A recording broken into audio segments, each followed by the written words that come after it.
You tweeted 62 days before 1/6. I warned on Real Time that Trump would start a political paramilitary insurgency to seize American democracy. It has begun. I detail the Trump insurgency in my latest book, and it is entitled "They Want to Kill Americans: The Militias, Terrorists, and Deranged Ideology of the Trump Insurgency."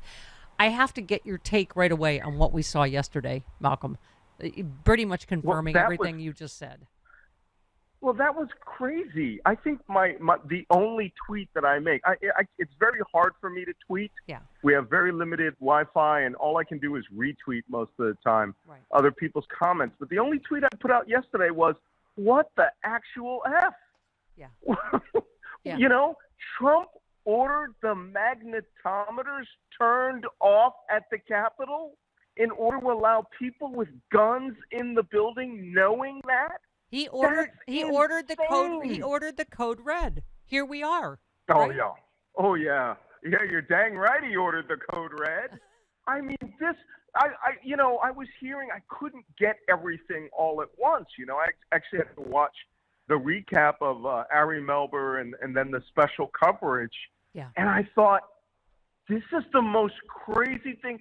You know, I predicted there would be an insurgency. An insurgency is multiple insurrections. And the January 6th insurrection was way more than that. It was a highly involved, detailed plot to overthrow the government of the United States. And he wanted to walk in there onto the floor of the House after they had stopped it like the Grand Poobah and proclaim himself king.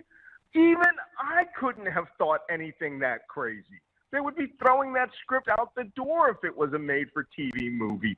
This is nuts. We are in more grave danger than I even wrote about. And let me tell you, this hearing is the kickoff for them.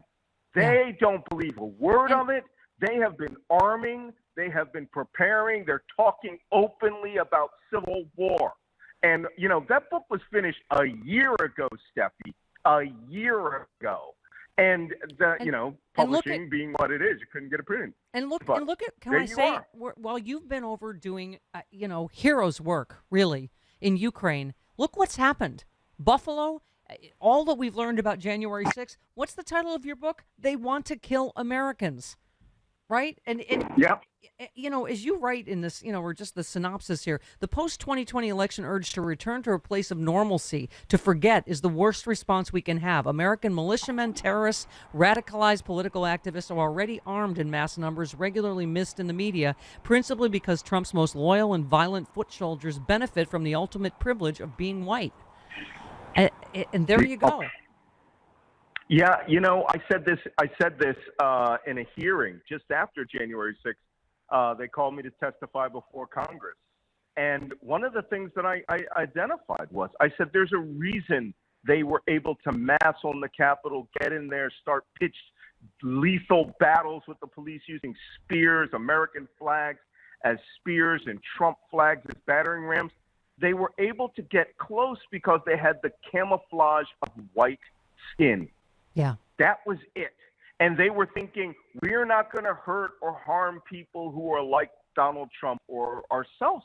Yeah. And that was part of their strategy, was to close in upon the building and seize the building and proclaim Donald Trump president. I wrote that a year ago, and I could not believe it then. And now I'm finding out it's all true.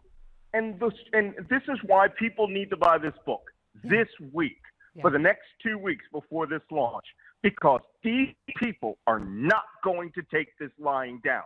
They, as calls for Donald Trump's arrest or indictment or criminality. I still every once in a while get these feeds from the right-wing blogosphere and the right-wing world. They live in a crazy alternate reality where we are armed, rampant militants tearing up the world. And they brag about the number of guns they have. They brag about it. Yeah. And, I'm afraid that by the time that this, we get to book launch on July 12th, they'll have solidified in their heads that they're going to have to do something about the January 6th committee and the people who are investigating it.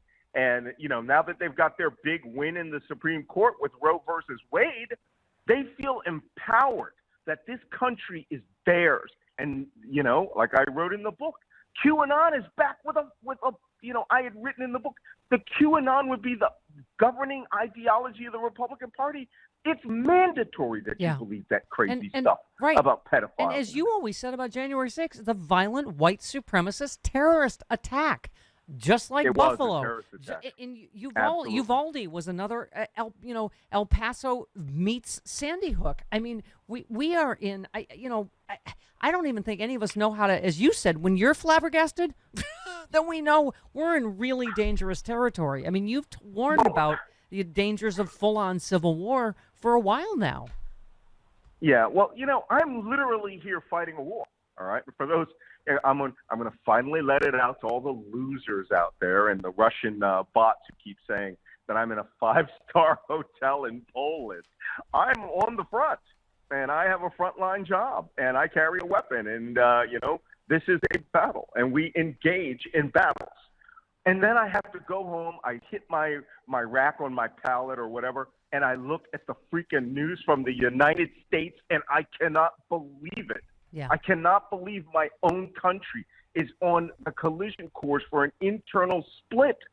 We're trying to fight for democracy here. And I'm going home for 10 days, and I'm going to have to beg people to defend your own country with your vote.